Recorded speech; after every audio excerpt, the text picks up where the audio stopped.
Today we'll talk about two important things because one I made a mistake on, and two things you should always do. So when you're dieting, or as I like to call it, you're in a caloric deficit.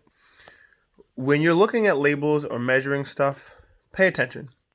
So for instance, if a sandwich says the deli meat that's in it is 100 calories for every 3 ounces, if you're using an app, make sure you change the calories of that app. So, for instance, for the last week, I've been eating sandwiches when I'm hungry for my snack and sometimes even for dinner, depending on how I'm feeling.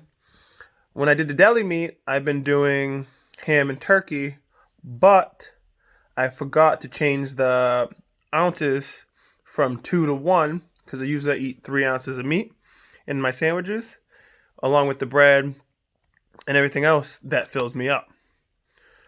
But for a whole week, since I didn't change it, when I typed in 3, instead of being 3 ounces, it was changing to 6 ounces, which is 3 extra ounces, which is more calories. So for a whole week, I cut out more calories than I was supposed to.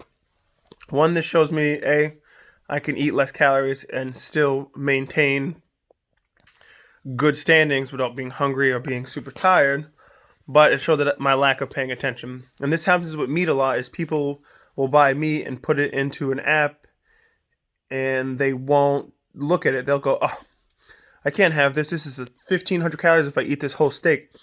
But you didn't buy a pound of that steak. You bought 0.5 ounces, or obviously that's very little, but you bought half a pound.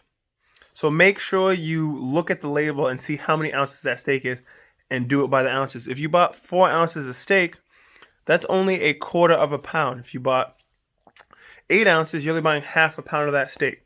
So make sure you know that you have more calories to adjust to or to get. So that's very important because I made that mistake for a while where I wouldn't eat certain things because I was worried. But look at that serving size and make sure you're getting it right.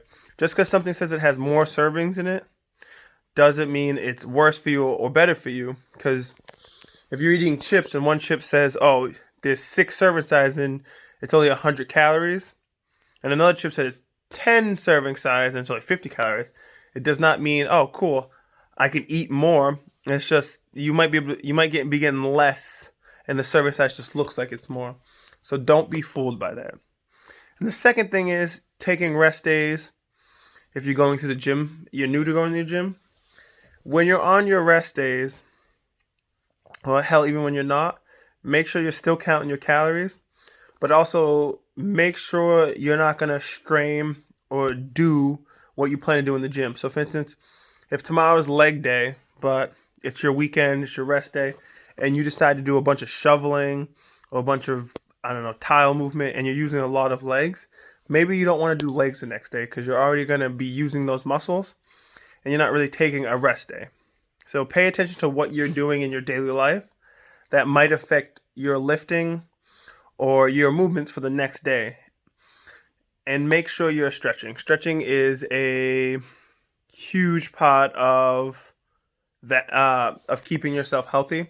And if you don't stretch, eventually it will catch up to you and you'll be super tired and you won't want to lift or do what you're doing. So just pay attention to these things, and I will find more to talk about tomorrow. Right now, I can't really lift. I got stitches the other day. Put a light bulb in my hand. Long story. But we will go more into depth with all this stuff. Currently, I'm about 208 to 209, which means I've lost about 11 pounds in 2 weeks, which we're right around the time where I'll probably make it to 200 before that midway through February, which is fast, but mostly that's all my fat that I hold from just eating. Once we get to 200, going to 180 will take a lot of mental focus and making sure I'm counting my calories and adjusting. Like today, I already adjusted my calories, so I lost 30 calories for this week every day because I've already lost 5 pounds from last week. So I'll see you guys tomorrow. Have fun.